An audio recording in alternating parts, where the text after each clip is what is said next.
Greetings. I know we're competing with a break, but the break is over. So my name is Steve Wallace. I'm the Director of Routing Integrity for Internet 2. And it's my pleasure to introduce Jon Worley. Jon Worley is from the American Registry for Internet Numbers, ARIN. ARIN has been a great partner to this community since this community existed, pretty much. John Kern, the CEO of ARIN, recently posted a link to an article he wrote on the history of RARs in ARIN. It's a fascinating article. If you look up John Kern on LinkedIn, there's a pointer to the article. I think he posted it yesterday. I would encourage you to read it. It's fascinating. ARIN is, now that we have RPKI-based routing security features, in addition to ARIN sort of being the anchor for ensuring that there's good stewardship of our IP numbers and AS numbers, ARIN now is the anchor for routing security. So this is sort of in the last few years, their role has become more of an operational role, and the services they offer really, for very little effort on the part of a network operator that has IP addresses, they can really improve the security of their network operations, ensuring that mistakes in the internet don't cause them outages in certain cases, or that hijacks are ineffective. And so John's going to talk about that. And John, you want to come up and enlighten us? Thank you very much for coming.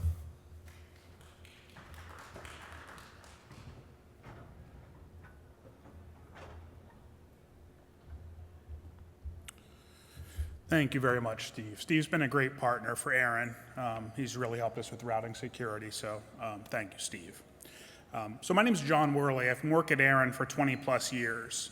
Way back when, I think I started temping in the billing department, and I think it turned out some folks took some bottles of wine from customers they shouldn't have, and I was there and they hired me, and 20 plus years later, here I am. I've done just about everything at ARIN. I've worked in registration services. If you guys have put any resource requests, AS number requests, V4 requests, transfer requests. I've probably worked on them at some point over the years. Right now I work in what's called our RIO team, Registry Integrity and Oversight. And I'm going to talk about routing security and why that's important. And what may give some insight into why it's important is that my job now is a lot based on fraud and trying to find folks who are trying to evade our waiting list requirements. People are trying to set up 10, 20, 30 accounts to get space on the waiting list. We have people who are waiting a long time to get space. We have people who are paying a lot on the transfer market to get IPv4 space. All of this to say is that IPv4 space especially is something that's very difficult to get now. And so really when I started working at ARIN back in 2004, there was a big hijacking, I guess you could say, outbreak at that time. People were just hijacking left and right. People were basically saying, oh, ARIN's on to me. If I want to do some spam or something, hey, let me just find some addresses, an old Class B no one's using. It's interesting. So when I first started at ARIN, that was kind of a big thing. We kind of got a handle on it, but we're still seeing hijacks. And my role in this RIO team, I would say we see probably a handful every quarter of people actually reporting fraud reports saying, hey, my block's been hijacked. These things still do happen, and so it's important to know what routing security can do to help with that.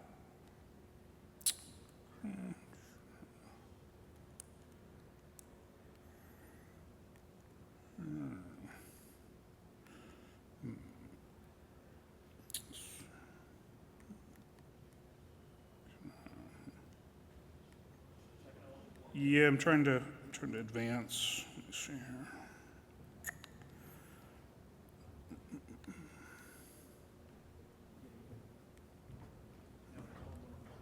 Does that just go to the Wrong clicker? Oh, wrong clicker. Oh, thank you. Okay, technical error. Aha, here's the big one. The big clicker works, great. So I'm talking about routing security fundamentals. Kind of a background of what is routing security. Why am I up here talking about it? Why does Steve have basically a job as a director of routing security for Internet 2? What is this routing security? We'll talk about the particulars of RPKI, ROAs, route origin authorizations, route origin validation, ROV, ASPAs, this is something very new, Autonomous System Provider Authorizations and Full Path Authorization, kind of the nuts and bolts of how routing security and RPKI work, and a little bit about the RPKI services ARIN offers. So this is a bit of going in the Wayback Machine, back to when the internet was born. BGP, Border Gateway Protocol, and routing security. So what's interesting is in talks I give, a lot of times I'll refer to the origins of the DARPANET or the ARPANET as, hey, they wanted to create a network that was fault tolerant in case of nuclear war. I did some reading on it actually today because I was thinking, that story sounds interesting. Actually, it turns out there was just an engineer who said, I have 3 little computers I need to get to 3 different powerful mainframes. Gosh, that seems annoying. What if they could just all talk together?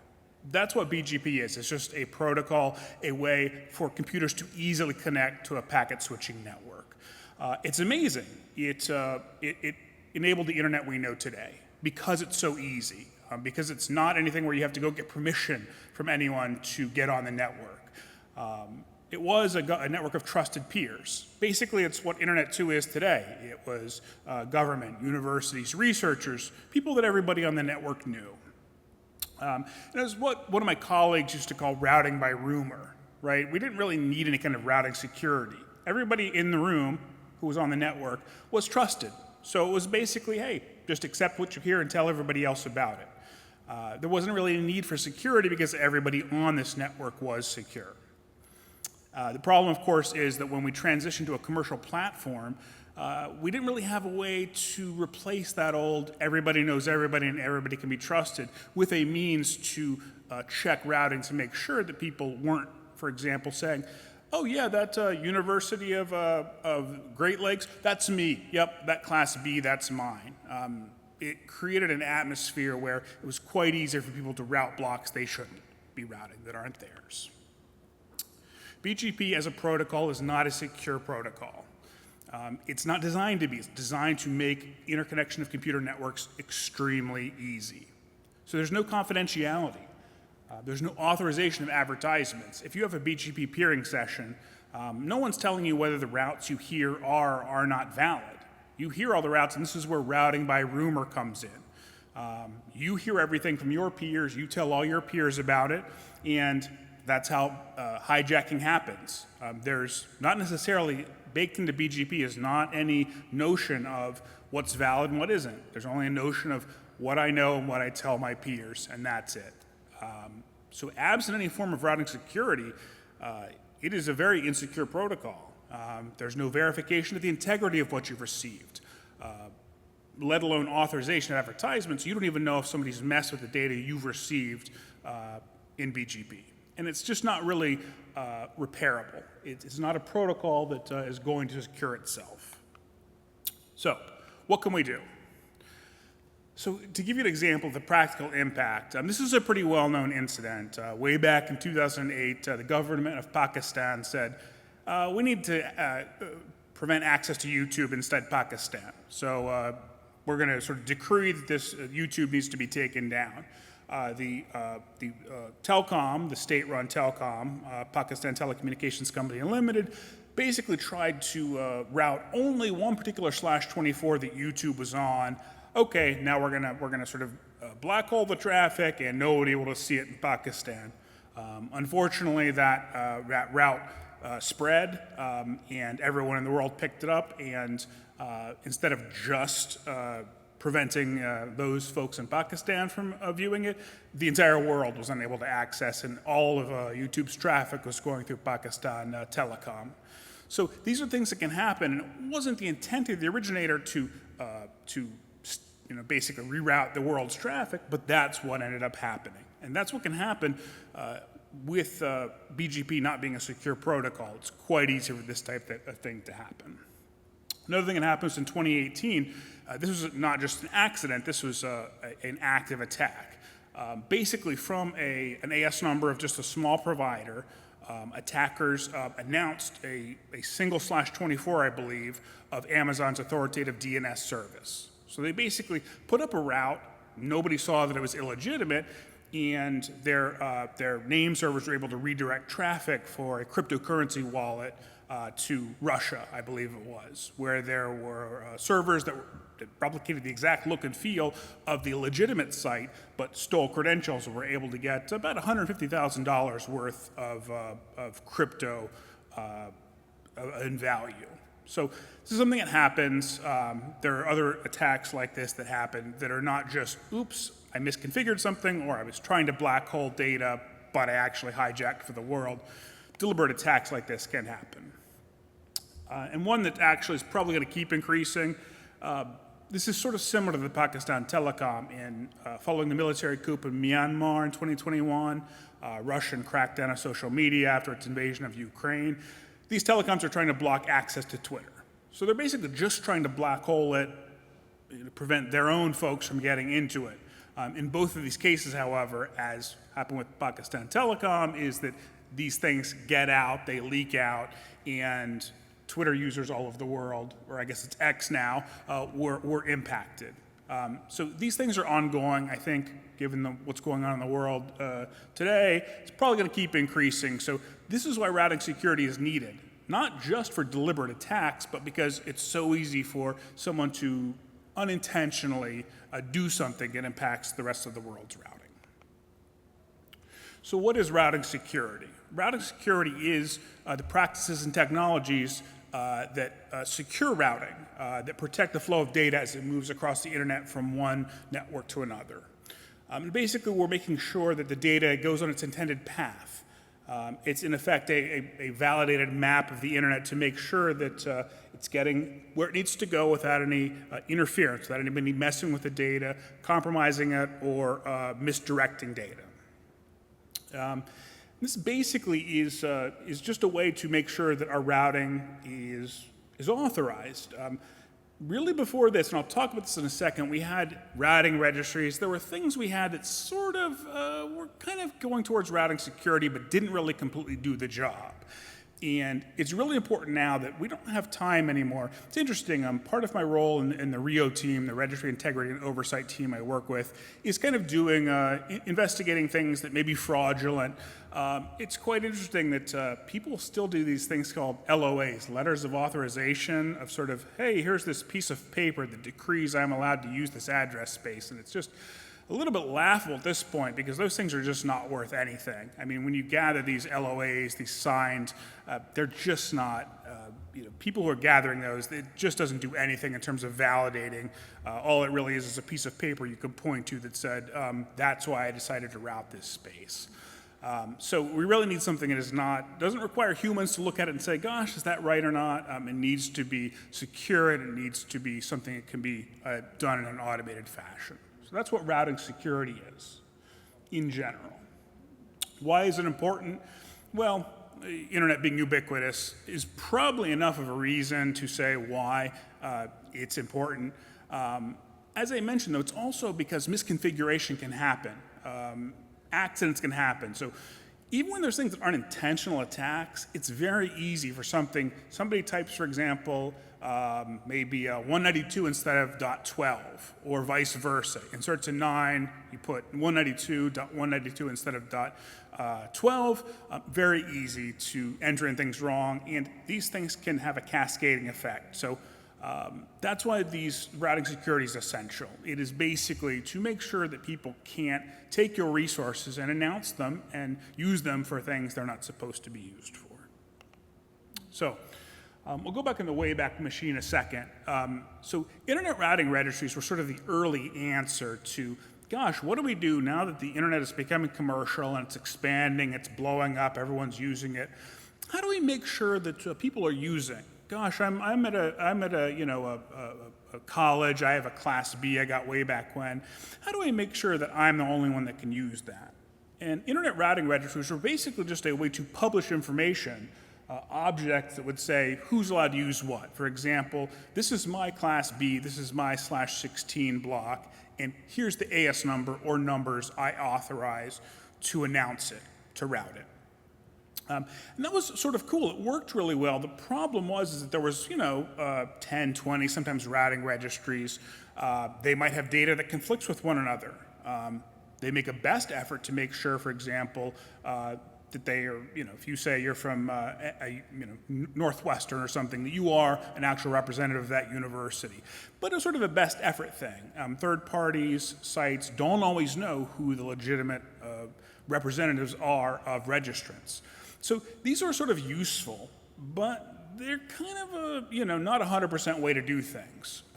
To give you an example, one thing I do that sort of continued through my role in this registry integrity and oversight role is I do waiting list distributions for our IPv4 waiting list.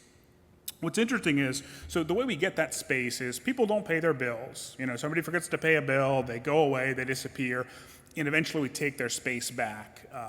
Sometimes people return space. Hey, I want to close my account. Can you take the space back? And we say, absolutely. Please sign this piece of paper so you're not going to be able to get it back, and we'll give it to somebody on our waiting list.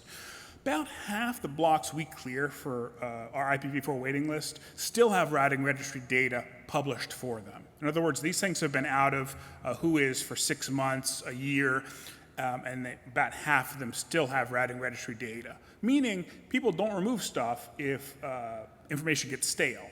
That's one of the big problems with routing registries is you may publish something and it's valid, 5-10 years later it's not, but there's not necessarily the ongoing scrubbing of stale data that should happen.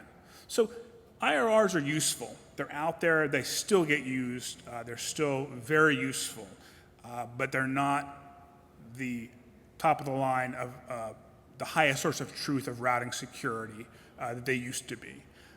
They're nice, and we actually have some of our automation now. When you publish what I'm going to tell you about, these things called ROAs, we also allow you to publish Internet Routing Registry objects as well, IRR objects. So these things are still used. They're more of a secondary source of information as opposed to RPKI, which is kind of the top of the mountain in terms of routing security. So how do we secure routing? How does this start to work? Is using a public key infrastructure. PKIs are very common. They're used everywhere. This is just a resource, public key infrastructure. And adding encryption. The encryption basically is there to make sure nobody's messed with the data. In fact, it was very important. One of the big things when ARIN was developing RPKI was because people trust this so much, it was very important that ARIN's staff not even be able to mess with this data. That's a problem we actually run into now is that we've designed all of our systems, so somebody like me, it's very hard for one individual within ARIN to do anything in RPKI, to change anything about what customers have published. We don't want that. Our lawyers especially don't want people like me being able to mess with the stuff you guys publish. So now, for that reason, because this is so secure, ARIN staff themselves, actually, we can't mess with some of the RPKI data because it's so important that we get it unfettered from whoever the legitimate registrant is to the public. So we ensure advertisements are authenticated. That's our first step, is making sure when somebody advertises a route, says, hi, this is my /16, this is my class B I got way back when, from this AS number to make sure that pairing, that address block, the prefix is being advertised along with the origin AS that it's being advertised from. That's our first step in securing routing. So I'll talk about that in a second. And this is a global problem to solve. The 5 RARs together, there's basically one for each continent roughly in scale, in size. The 5 RARs work together to secure routing, but it is a global problem. It can't be solved by any RAR itself. So what is RPKI? RPKI is a public key infrastructure that creates a chain of resource certificates that basically follow the way we've issued address blocks and AS numbers the RARs have. So it's basically a public key infrastructure that just piggybacks on the existing system we use, the registry system that issues out IP address blocks and AS numbers. And most importantly, it enables the authorized registrant of a block the ability to make authoritative statements about how the resources should be used. So basically, you folks who are in here, the list of people that are on your ARIN account are the only ones that can make authoritative statements about how your resources should be used. So important thing there is to make sure only those folks in your organization you deem can publish this information and the world can know. Gosh, it's not, well, I think this was somebody who was a representative of Ohio State or Nebraska. this is actually being able to say that ARIN has actually verified only these users that are listed as valid are able to publish anything. So the world knows when you publish these statements that it's from you and nobody else. So why is RPKI important for routing security? It's the highest source of truth. It can't be, no longer are we saying, well, maybe it was published by somebody from that organization, maybe it was published 5 years ago, is no longer valid. It is basically the highest source of truth. Tells you the data has not been messed with, that it's been published only by the authorized organization. It is not the routing table itself, but it is a data set that we can use to make informed routing decisions. And I'll talk in a second about the different validity states and how we make those decisions. But it is basically, this has been identified as the highest source of truth, the premier routing security tool in the standards and operating communities. And so this is the system we're using. So for routing security, this is it. So ROA is an origin validation. So this is something that we've been doing for quite a while, probably a decade or so since RPKI was stood up. ROA is what we do, route origin authorizations.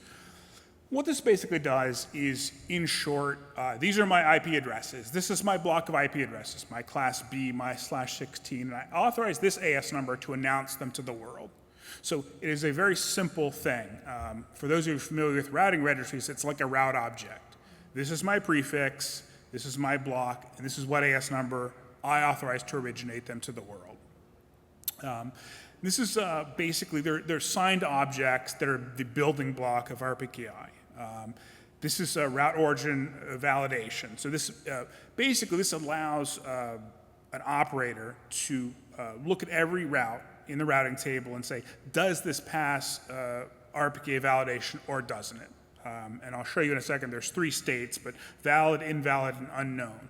This is the way basically we're able to go through a routing table and, for example, if there's 2 or 3 routes for a given prefix, to figure out which ones are legitimate and which ones aren't, throw away the bad ones and keep the good ones. Okay. So why are ROAs important? This is what everyone uses to decide if your route announcement is legitimate or isn't it. And so this is sort of the building block. This is what says, this is your block, this is what AS numbers can announce it. A lot of ISPs now, including a lot of large cloud providers, are requiring you now to publish this information in order to onboard, in order to start using, particularly for bring your own IP services. I know Amazon is an example. So they're important, not only, again, because of routing security, now because people are figuring out, hey, why should I use some kind of crazy letter of authorization or some sort of, this automates the ability to bring your own IP addresses. So not only important for routing security, but now just for getting on board with large ISPs, and they're important for routing security. The more rows we have, the more prefix origin AS pairings, the more secure everything gets. So route origin validation. This is basically a way, and I talked about this already, is a way to verify that the origin of a route, the AS number that it's being originated from, is the one that's authorized by the registrant of those address blocks. The big drawback here, we've been doing this for a while, the big drawback is that this didn't involve full path validation. In other words, it was possible for somebody to do something that's called a man-in-the-middle attack. Basically to say, oh, that origin AS that's authorized, yeah, they're my customer. Just send all your data here, and they're one of my customers. I'll pass that along to them. So what it allowed somebody to do is to leverage, for example, a valid a ROA to say, yes, that ROA is valid. It says AS 65535. Yeah, just give it to me. I'll take it over to them, to falsely claim that they have, as a customer, the origin AS. So that's the sort of Achilles heel, if you will, of route origin validation. It doesn't fully validate the entire path. However, it is the first feature implemented. It can be implemented by any network. And it does most of what we need in routing security. It just does not do full path. But that's taken care of by ASPA, which is something I'm going to talk about in just a second. terms of validity states, so you'll see this with any RPKI interface you're going to look at. It's going to give you these three states as well as the same color coding. Valid, meaning that, yes, I see a valid ROA that matches that prefix to that origin AS. It's good. Okay, you're good. It's valid. I've verified with cryptography that that is authorized to be routed. So that's good. That means it's always going to be preserved. Invalid is basically when something doesn't check out. I see a route and I can't find any RPKI information. I don't see a ROA that covers that. That's invalid.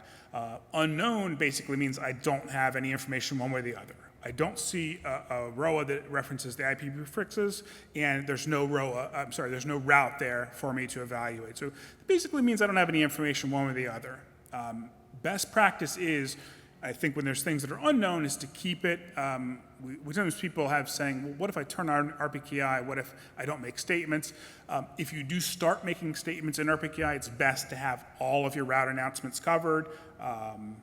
But if things are unknown, there's tons of stuff now that doesn't have a statement one way or the other in RPKI. That will still be routed. It's just being valid. Make sure that you're in the green and your route is going to be preserved. Okay, so our fundamental steps to RPKI ROV. And the one thing I really want to talk about, and Steve mentioned earlier, that you can accomplish a lot with just a few steps. One thing that's important to note is that that left step, the first step, authorization, that's something you can do in 5 minutes. You just log into ARIN's site, and as long as you have a signed agreement with ARIN. And the one asterisk there is that our lawyers have said you have to have a signed service agreement with us. So anybody who's legacy, who has no contract with us, basically the legal folks have decided, all right, we're not going to provide those services unless there's an agreement in place. But if you do have that left part, you take 5 minutes, you log in and create ROAs that exactly match how you're routing your resources. That is basically all you need to do to enable the rest of the world to start implementing your routing decisions. The right part is more difficult. Right part means you actually have to have software to download a repository data, make decisions about your routing table on your routers, do route origin validation. That, of course, has to happen for all this to be useful. But one thing I always like to emphasize is that just first step, just publishing ROAs and maybe ASPA objects, I'm going to talk about in a second, that gives the rest of the world the ability to do all of your validation for you. And in practice, particularly if you're a smaller network, what you get by doing actual validation and validation, you don't get a ton more than you do by publishing your ROAs. So it's very important that some networks, especially the bigger, tier one, if you will, providers need to do that, but most of the people, particularly smaller networks, can get a ton of value just by creating ROAs to enable other people to make routing decisions for you. So that is basically how it works. Now, here's the newer stuff, ASPA and path validation. So AS provider authorization. Basically, the thing this would refer to is, and for those who've used internet routing registries, it's a little bit like an auth-num object. This is basically saying who my peers are. This is my AS number, and I certify the following ASNs are my providers or my peers. If somebody says that they're a peer of mine, and they're not represented by one of these ASPA objects, don't consider it valid. That's not my peer. So this is basically a way for networks to say who their peers are. And the way this happens is, remember I talked about sort of a man-in-the-middle attack where somebody says, oh, hey, send that over here, AS65, 535, yep, I know them, I'll send the data there. If there's no ASPA object that says, hey, that's my AS number and I am one of your customers, this will not pass full path validation. So this is basically a way to going beyond just origin validation by saying, is that AS number allowed to originate that route? This now enables us to check the full path and figure out, are these people actually peers, and is this full path legitimate? So this basically is sort of the final step, or at least will fully secure routing to the point where man-in-the-middle type attacks like that will not work anymore. So how does path validation work? It's basically has the same validity states, valid, invalid, unknown. These are separate object types. And actually, these are still, this is still not a draft standard, but it hasn't been finalized. Basically because RIPE and ARIN, the RARs that are implementing ASPA right now, are basically doing it once we show that it works, that everything's working fine, it will then become a more validated standard. But right now, actually, it is technically still in draft status. Why do we need full path validation? As I mentioned, all that route origin validation does is make sure that the block is being announced from the AS number that the registrant has said, yep, that's okay for them to announce it. Spoofed, unauthorized announcements, things like that. That means that route origin validation can still be done and not actually defeat all bad route announcements. So path authentication, full path authentication, and origin validation together, this gives us almost 100% routing security. So our goals of routing security. This is basically just to make sure you folks, network operators, have the information you need to make informed routing decisions, to figure out what's good, what's bad, which routes should be dropped, which ones should be preserved, ultimately to preserve resource holders, you guys, from human error. Again, remembering some of this can just be a fat finger or mistyping, but it could also be nefarious activity, somebody deliberately trying to hijack your block. And it reduces the overall attack services for routing on the greater internet. So secures the internet for all of us. Here's some links to tools. Sometimes we do, and I believe in May we'll be doing a deep dive. We do these presentations, which are kind of an introduction to RPKI, but we actually will do also a very hands-on presentation. But in the absence of that, here's some documentation you can look at that'll help you kind of learn more about RPKI. This presentation will be available. These are some Routeinator, some things that'll actually allow you to look at various RPKI objects, things like that. And documentation as well. It's a tool too. So these are some useful links, but I think it's very easy. We're running a help desk. We have a help desk down on floor 6. Just take the elevators over there down. I'm running the help desk, so if you'd like to learn more about RPKI, how you can use it, how you can sign up for it, be happy to help you guys. Any other ARIN business you may have, any tickets you have, any transfers you've been trying to complete also, we're happy to help with those. All right, and I'm happy to answer any questions anybody may have.